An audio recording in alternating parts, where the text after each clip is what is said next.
Hello everyone, welcome to your channel. My name is Sonia and today we are doing question number 3 of exercise 1.4 of chapter number system.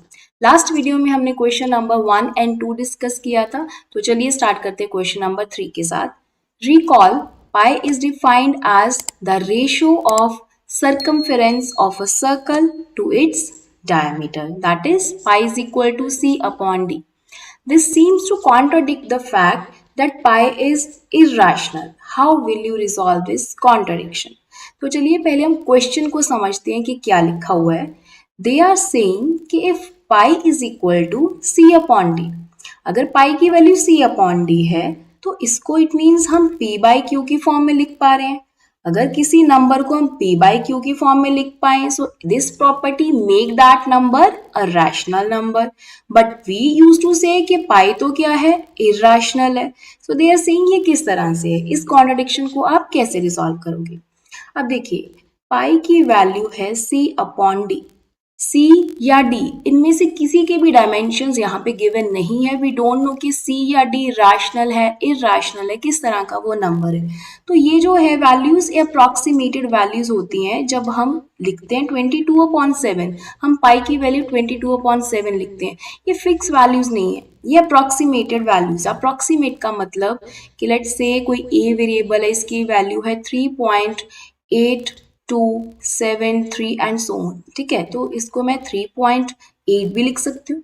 ठीक है, तो question को solution को easy करने के लिए, to make things easy, हम approximated values use करते हैं. तो पाई अपॉन 7 की वैल्यू भी होती है 3.14. It's a non terminating and non recurring, तो इसीलिए पाई इरेशनल होता है. अब अगर यहाँ पे बात करें pi is equal to c upon d, ये अप्रॉक्सीमेटेड वैल्यूज हैं. तो अप्रॉक्सीमेट है तो इट मीन्स सी या डी इनमें से कोई भी एक जो नंबर है अगर इरेशनल हो, तो एक भी नंबर अगर इरेशनल है सी या डी में से तो भी हमारा रिजल्ट इरेशनल ही आएगा. देखिए ये हमने पढ़ा हुआ है कि लेट्स से सी अगर इरेशनल है एंड डी रैशनल है तो भी रिजल्ट हमारे पास इरेशनल होगा. अगर सी रैशनल है एंड डी इरेशनल है तो भी हमारे पास जो रिजल्ट है वो इरेशनल ही होगा. So at the end we can say there is no contradiction in the fact that pi is irrational. I hope आपको समझ आया होगा. Question number 4, represent root 9.3 on number line. तो चलिए इसको ज्योमेट्रिकली हम कैसे रिप्रेजेंट कर सकते हैं with the help of scale and compass देखते हैं. For this, first of all, we need to draw one line of 9.3 unit length. Let's mark it AB. Further, we will extend this line 1 unit more. इसको हमने नाम दे दिया C.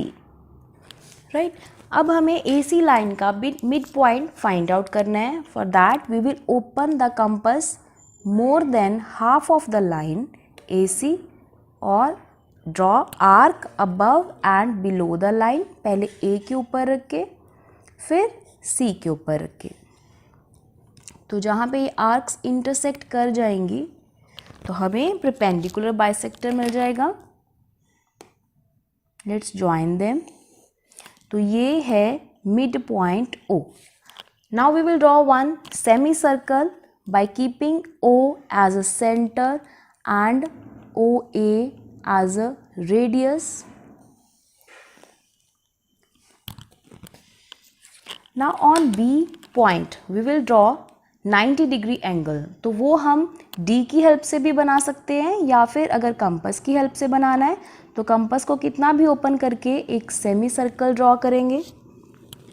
फिर यहाँ पे रख के कंपास एक आर्क, देन यहीं पे रख के फिर एक आर्क, देन यहाँ पे रख के एक आर्क ड्रॉ करेंगे हम. सो ये इंटरसेक्टिंग पॉइंट क्या है, this is the 90 degree angle. Right, तो ये 90 डिग्री एंगल है. इस वर्टेक्स को हम जहाँ पे इंटरसेक्ट कर रहे हैं इसको D मान लेते हैं. So this BD line is root 9.3. अब हमें इसको नंबर लाइन पे रिप्रेजेंट करना है तो B पे कंपास को रख के एंड BD जितना ओपन करके यहाँ पे हम एक आर्क लगाएंगे नंबर लाइन के ऊपर. इसको फर्दर एक्सटेंड कर दीजिए. ठीक है, तो यहाँ पे जो इंटरसेक्टिंग पॉइंट है इसको ई मार्क कर देते हैं और ये पॉइंट क्या है, √9.3. So this is the way we can represent √9.3 on any of the number जो कि डेसिमल में है और स्क्वायर रूट है on number line. Next question is rationalise the denominators of the following. ये क्वेश्चन हम करेंगे नेक्स्ट वीडियो में. तब तक के लिए bye bye and thank you.